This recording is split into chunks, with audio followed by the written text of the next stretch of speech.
channel, and today we are going to start our new lecture, that is lecture number 3 on the topic language as a tool of communication. In this particular lecture we will go through the language, what is the language, its characteristics, and how can we characterize a particular language, then the factors which are determining the language as a tool, and what are the exception or maybe what is the limit of using the language as a tool. So we will cover all these aspects in today's lecture.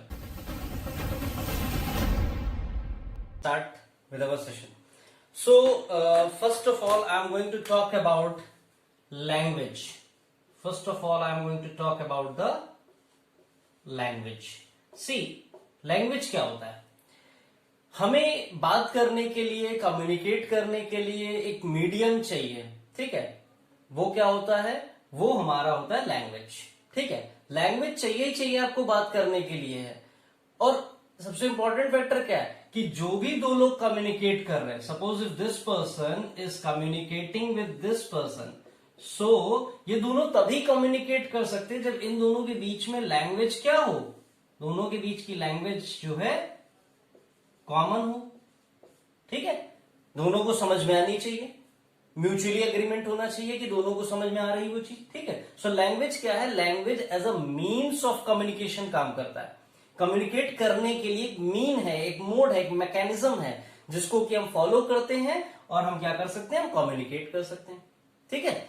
तो ये आपका होता है language. तमाम languages आप जानते हैं, Hindi, Bengali, Assamese, भूटानीज, then Portuguese, Spanish, various languages are there, ठीक है? So there are languages which are used to communicate with the people, ठीक?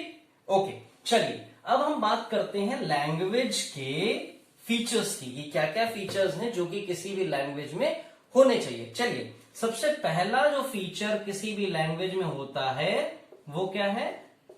It is artificial in nature. आप फीचर कह लीजिए या कैरेक्टरिस्टिक्स कह लीजिए, ये सेम चीज है कि लैंग्वेज हमेशा क्या होती है? आर्टिफिशियल होती। When I am saying language is artificial, what does I mean? I mean to say that language is created by the humans. It is created by the humans, for the humans, just for the sake of communication. केवल बात करने के लिए, communicate करने के लिए artificially तौर पे हमने इसे क्रिएट किया है। ऐसा कहीं नहीं है कि इंग्लिश जो है पहले से बन के आई थी, हिंदी पहले से बन के आई थी, कोई भी लैंग्वेज पहले से बन के आई थी। No, it is not like that. All the languages, all the manuscripts, all the scripts, the alphabets, the letters, सब के सब artificially create किए गए, ठीक है? तो सबसे पहली जो कैरेक्टरिस्टिक है लैंग्वेज की वो क्या है? This is artificial in nature. चलिए, सेकेंड वन हम बात करें अगर, तो language is always restricted. Language is always restricted in nature. And when I'm saying language is restricted in nature, this means जो भी आप सोचते हैं और उसे आप लिखना चाहते हैं, क्या वर्ड आपके हमेशा जो भी आप बोलना चाहते हैं उसको कंप्लीटली एक्सप्रेस कर लेते हैं? No, may be they can convey 99.9%, but there will be a margin of 0.1% कि आप जो भी कन्वे करना चाहते थे वो कन्वे नहीं हो पाया। और ये भी मैं परसेंटेज आपको बहुत ही हायर एंड पे बता रहा हूं, ठीक है? हम जो भी थॉट्स हमारे माइंड में आते हैं, जो भी हम परसीव करते हैं, we can not express them completely as we are perceiving. जो भी हम जैसा सोच रहे हैं वैसा ही हम रिटन स्क्रिप्ट में नहीं बता सकते, ठीक है? वैसा हम रिटन स्क्रिप्ट में नहीं बता सकते। तो इसलिए हम कहते हैं कि लैंग्वेज क्या है? रेस्ट्रिक्टेड है। जो भी हम सोच रहे हैं, may be we can express it, but we can not express it completely as we are thinking. जैसा हम सोच रहे हैं वैसा का वैसा नहीं कर सकते, कहीं ना कहीं वो रेस्ट्रिक्शंस की वजह से बाउंडेशन आ जाएगी, ठीक है? नेक्स्ट हम बात करते हैं, नेक्स्ट जो इसका फीचर है या कैरेक्टरिस्टिक है, that is it is abstract in nature. Abstract in nature का मतलब क्या हुआ कि किसी भी लैंग्वेज को हम यूज करते हैं अपने आइडियाज को शेयर करने के लिए, तो सारे के सारे आइडियाज जनरलाइज्ड फॉर्म में होते हैं। They all are in the generalised form. जैसे कि अगर मैं इसका एक एग्जांपल आपको दूं कि अगर मैंने कहा आपसे ड्रेस, ठीक है? ड्रेस मैंने कहा तो ड्रेस में आपका जो है shirt, trouser, socks, handkerchief, coat, blazer, jacket, sweater सब कुछ आ गया। कोई स्पेसिफिकेशन है? कोई स्पेसिफिकेशन हुआ नहीं, कोई स्पेसिफिकेशन नहीं हुआ, ड्रेस ने क्या किया, सबको कवर कर लिया। तो there is only one word which is covering everything, and this is what, this is the generalised form. ठीक है, ये क्या है, जनरलाइज्ड फॉर्म है। तो इसलिए हम कहते हैं कि लैंग्वेज कैसी है, language is abstract in nature. ठीक है, language is abstract in nature. चलिए नेक्स्ट आ जाते हैं हम। नेक्स्ट आपका है इट इज आर्बिट्रेरी। आर्बिट्रेरी का मतलब है इमेजिनरी। ठीक है, हाइपोथेटिकल, हमने अज्यूम कर लिया। कैसे लैंग्वेज आर्बिट्री कैसे हो गई, देखिए अगर आपको बचपन से ना पढ़ाया जाता A for Apple, Apple means सेब, तो क्या आप जान पाते? किसने किसको पढ़ाया? आपको आपके सर ने पढ़ाया या मैम ने पढ़ाया, उन्हें उनके फैकल्टी ने पढ़ाया, उन्हें उनके फैकल्टी ने पढ़ाया। तो ये प्रोसेस क्या है, चला आ रहा है। एवरीबडी इज टीचिंग एवरीबडी, और ये क्या कर रहे हैं हम, ये इसको एक हायरार्की के थ्रू हम इसे पास ऑन करते जा रहे हैं। ठीक है, सो ये मीनिंग कहां से आई, ये मीनिंग कहां से, A for Apple, Apple mean सेब कहां से आया?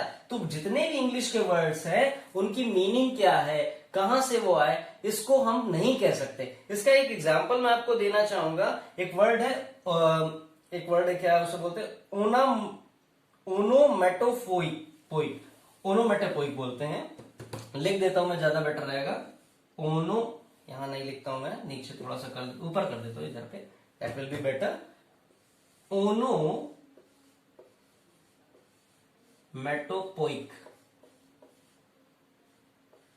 ठीक है, ये एक वर्ड है इंग्लिश का। इसमें क्या होता है, आर्बिट्री का मतलब क्या है, देखिए एक वर्ड अगर मैं बोलूं आपसे बज, फिर मरमरिंग, ठीक है, बज हो गया, देन मरमरिंग हो गया, ये सारे वर्ड्स क्या हैं, ये सारे वर्ड साउंड को डिनोट कर रहे हैं। तो इन्हें हमने क्या किया, इन्हें हमने इस पर्टिकुलर कैटेगरी में रख दिया। ठीक है, मतलब कि एक ही साउंड है, तो कैटेगरी साउंड, अलग अलग छोटे छोटे थोड़ी थोड़ी डिफरेंस के साउंड्स को, साउंड क्रिएट करने को ही हम जो अलग अलग वर्ड से दिखा रहे हैं। अब ये क्या, मरमरिंग अगर कोई वर्ड है तो इसका क्या है, भुनभुनाहट, कोई पर्टिकुलर इंटेंसिटी है कि इतने के लिए ही इतना यूज करेंगे या इतने डेसिबल के ऊपर होनी चाहिए तभी हम जो इस वर्ड को यूज कर सकते हैं? No, there is no limitation. We assumed कि कहीं भी अगर कुछ खुसफुसाहट से सुनाई देगी तो we will use the word murmuring. कहीं भी अगर वो का साउंड सुनाई देगा तो वो बज हो जाएगा। हमने ये अज्यूम किया है। So it is arbitrary in nature, it is arbitrary in nature. ऐसा नहीं है कि इनकी मीनिंग कहीं से आई है, इनकी मीनिंग टाइम टू टाइम, वक्त के साथ हमने क्या किया है, डेवलप किया है। ठीक है, चलिए नेक्स्ट आ जाते हैं, इसको मैं रब कर देता हूं। नेक्स्ट आ जाते हैं, let's come to the next one, and that is language is always creative in nature. It is always creative in nature. आप देखते होंगे नए नए वर्ड्स आ रहे हैं, जैसे कि एग्जाम्पल मैं आपको देता हूं, एग्जाम्पल देता हूं मैं आपको, ये देखिए,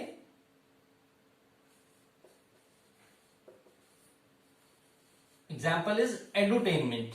अब ये इंग्लिश का एक नया वर्ड है, ठीक है, तो ये क्या है, ये दो वर्ड से मिलके बना है, one is edu and one is टेनमेंट।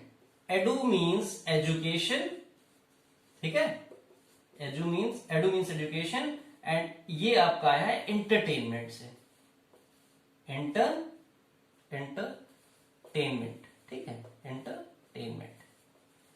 ये जो एडुटेनमेंट वर्ड है ये आपका दो वर्ड से मिलकर बना, एजुकेशन और एंटरटेनमेंट। यानी कि एंटरटेनमेंट को भी हमने एजुकेशन में मिक्स कर दिया, तो क्या बन गया, ये हमारा बन गया एडुटेनमेंट। ठीक है, तो ये क्या है, ये क्रिएटिविटी है। ये वर्ड था थोड़ी ना, ये तो हम ले करके आए हैं, ये हमने क्रिएट किया, we developed this word. So this word is known as edutainment. जो वर्ड है वो क्या है, ये क्रिएटिविटी को रिप्रेजेंट करता है। लैंग्वेज में इस तरीके के काफी वर्ड आपको मिलेंगे जो कि क्रिएट किए गए। ठीक है, नेक्स्ट हम आ जाते हैं, नेक्स्ट जो कैरेक्टरिस्टिक है दैट इज रिडंडेंट।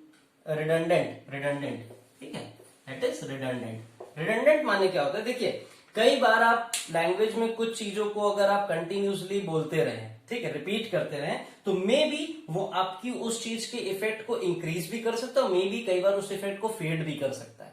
वो आ जाता है आपका रिडंडेंट कैटेगरी में, कि कोई भी लैंग्वेज मे बी इफेक्टिव हो सकती है, मे बी नॉन इफेक्टिव हो सकती है, तो वहां पर वर्ड आ जाता है, वहां पे जो कैरेक्टरिस्टिक है वो डील करती है, वो रिडंडेंट है। यानी कि लैंग्वेज रिडंडेंट होती है, मे बी आपकी बात इफेक्टिवली कम्युनिकेट हो जाएगी, और मे भी हो सकता है कि आपकी बात उतनी इफेक्टिवली कम्युनिकेट ना हो जितनी आप करना चाहते थे। तो वहां पर हमें ये चीज ध्यान रखनी होती है। तो कोई भी लैंग्वेज परफेक्टली नहीं कह सकते कि हमेशा कन्विंसिंग है। No, it is not like that. It may be convincing और it may not be convincing. क्यों? क्योंकि it is redundant in nature. ठीक है। Last but not the least, recursive. Language कैसी होती है? रिकर्सिव। अगर एक टेम्पलेट आपको दे दिया जाए तो आप उस एक टेम्पलेट पे बहुत कुछ लिख सकते हैं। जैसे कि अगर एक बच्चे को बोला जाए, छोटे बच्चे को बोला जाए कि आप ऐसे लिखिए, तो क्या लिखता है? Cow is an animal, cow is having 4 legs, cow is having 2 ears, cow having 2 eyes। इस तरीके से करके वो बहुत लिख सकता है। छोटा बच्चा इसको काफी लिख सकता है, बार बार cow cow cow cow cow cow cow. आप उसको फिर क्या पढ़ाते हो? आप उसको फिर प्रोनाउन पढ़ाते हो कि बेटा काउ को रिप्लेस कर दो, इट यूज कर सकते हैं। ठीक है, ये कर सकते हैं ना। तो ये क्या है, क्यों करते हैं आप? क्योंकि रिकर्सिवनेस से क्या होता है? बोर्डम होने लगता है। सेंटेंसेस को बार बार बोर्डम होने लगता है। Ram is a good boy, Ram is very truthful, Ram is honest, Ram is punctual. Bar bar use कर रहे, खराब लगता है, बोर्डम लगता है। तो अब हम क्या यूज करते हैं? Ram is a good boy, he is very punctual, honest, decent. 2 line में ही सारा काम हो गया। ठीक है, तो क्या बचा? रिकर्सिवनेस बची। तो ये सारी कैरेक्टरिस्टिक्स हमारी होती हैं। और ये जो कैरेक्टरिस्टिक्स आपकी हैं, ये कैरेक्टरिस्टिक 2 फेमस आपके लिंग्विस्ट हुए हैं, जिनका नाम था नॉम चॉम्स्की एंड फर्डिनेंड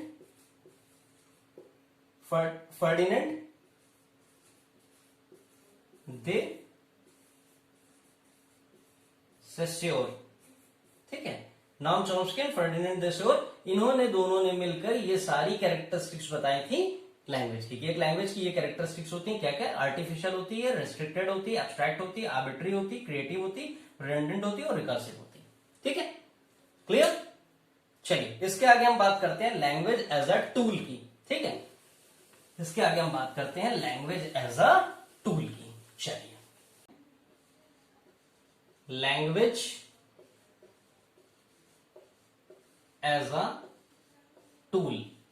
ठीक है, देखिए, किसी भी टास्क को करने के लिए टूल की आवश्यकता होती है। अगर आपको एक स्क्रू ड्राइवर यूज कर रहे हैं आप, तो क्या करते हैं? आप स्क्रू खोलते हैं। ठीक है, अगर आप एक वायर कटर यूज कर रहे हैं तो क्या करते हैं? वायर को कट करते हैं। फार्मर सिकल का यूज करता है, हसिया लेता है, किसके लिए? क्रॉप्स के लिए। ठीक है, सो सारे काम को करने के लिए क्या चाहिए? कोई ना कोई टूल चाहिए। ठीक है, तो लैंग्वेज भी एज अ टूल काम करती है। किसके लिए? प्रोसेस कौन सा? कम्युनिकेशन के लिए। ठीक है, कम्युनिकेशन के लिए लैंग्वेज किसकी तरीके काम करती है? एक टूल की तरीके काम करती है। हम यूज करते हैं लैंग्वेज को एज अ टूल कि हम कम्युनिकेट कर सकें। ठीक है, जैसा हमारा कम्युनिकेशन, जिस लेवल का कम्युनिकेशन, उस हिसाब से हम टूल का यूज करते हैं। कैसे? जैसे कि अगर कपड़े को सिलना है तो हम क्या यूज करते हैं? We use a needle. But for fighting we use a sword. तो जहां नीडल का यूज है वहां हम सोल्ड नहीं यूज कर सकते, जहां सोल्ड का यूज है वहां नीडल का नहीं यूज कर सकते। तो depending upon the use we are having various tools. उसी तरीके से depending upon the type of communication we are having a language as a tool to express ourselves. इसको इस तरीके से समझ लीजिए कि जैसे एक स्क्रू ड्राइवर एक स्क्रू को ओपन करता है, वैसे ही लैंग्वेज एक ऐसा टूल है जो कि आपके इफेक्टिव कम्युनिकेशन को ओपन करता है।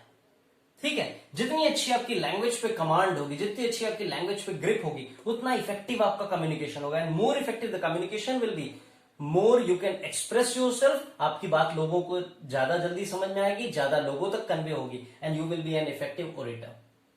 टेक्निकल टर्म्स में, कॉर्पोरेट में इसका सबसे ज्यादा पर्पस है, आप अपनी बात को कन्विंसिंगली लोगों तक कह पाएंगे। ठीक है, सो लैंग्वेज टूल की तरीके काम करता है, नो डाउट, लेकिन इसमें कुछ लिमिटेशन भी है।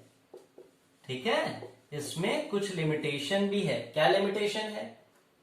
क्या लिमिटेशन? बिल्कुल सही है कि लैंग्वेज हमारी जो है बहुत ज्यादा काम करती है, टूल की तरीके काम करती है। हम कम्युनिकेट कर सकते हैं, अपनी बात को इफेक्टिवली बोल सकते हैं। अब जो टेक्निकल डॉक्यूमेंट्स हम क्रिएट कर रहे हैं वो काफी इफेक्टिव होंगे, आई कैची होंगे।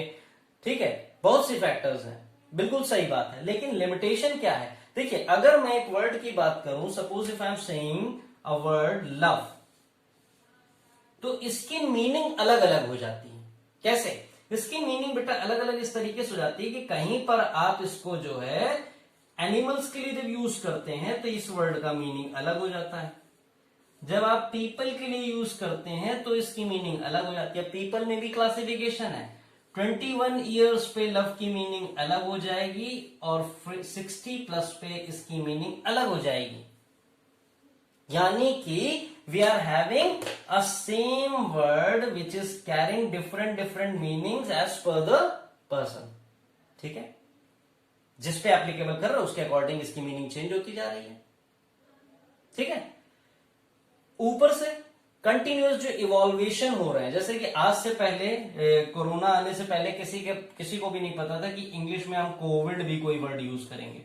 अब ये वर्ड एडअप हो गया, तो कंटिन्यूसली इंप्रूवमेंट तो हो ही रहे हैं। जैसा कि मैंने बताया कि लैंग्वेज हमेशा क्रिएटिविटी पे बेस्ड होती है, जैसे जैसे यूज आता है वैसे वैसे नए नए वर्ड्स इंक्लूड होते जाते हैं। तो कुछ वर्ड ऐसे भी हैं जो कि बहुत सी मीनिंग्स कन्वे करते हैं।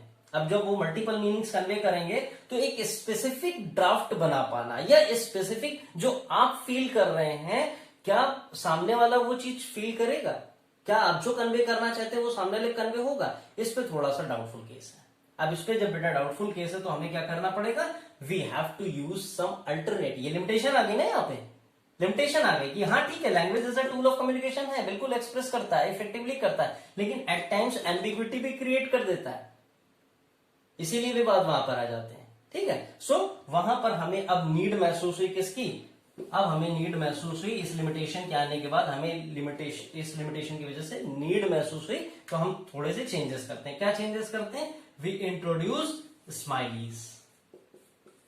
चैट में स्माइलीज का यूज करते हैं, thumbs up, perfect, okay, smile के लिए। ठीक है, क्योंकि अगर आप हर चीज में हाँ हाँ लिख के भेज देंगे तो कितना इंटेंसिटी आपके खुश होने की ये क्लियर नहीं हो पाएगा। So for that we are using smileys, different smileys आते हैं।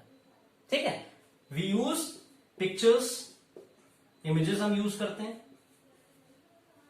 ठीक है, एक स्टेटमेंट आप लिख के भेजिए रोजेस फॉर यू, और एक आप रोज की पिक्चर जो है डाउनलोड करके आप उसे किसी को सेंड करिए, both will convey the same meaning. No, obviously picture will be more effective as compare to the words. ठीक है, पिक्चर्स यूज करते हैं, स्माइल यूज करते हैं, और ये सारे किसके पार्ट हो जाते हैं, ये सारे हो जाते हैं नॉन वर्बल कम्युनिकेशन के पार्ट। यानी कि जब भी कभी भी language is a tool of communication है, बिल्कुल सही बात है, लेकिन उसकी लिमिटेशन जब आ जाती तो वो राइज देती किसे, it gives rise to the non verbal communication.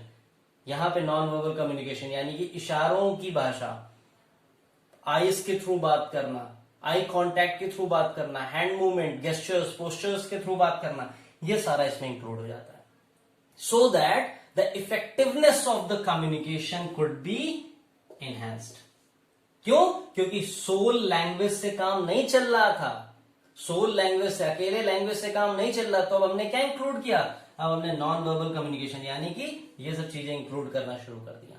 ठीक है, so language is a tool of communication absolutely, but it has some certain limitations, and for overcoming those limitations we use non verbal communication. ठीक है, सो I hope ये lecture आपको समझ में आया होगा। जैसा भी आपको लगा, please do let us know in the comment section, and if you are having any doubt, please leave those doubts in the comment section also, so that we can come to those doubts and rectify them. And one more thing I would like to add, that the notes of these lectures are in the description box. We have attached the link to those notes, and the notes are available in the comment section, so that you can just click them and you can fetch the notes. Okay, so thank you so much for watching the video. Hope you like it. Thank you. Have a great time, all of you.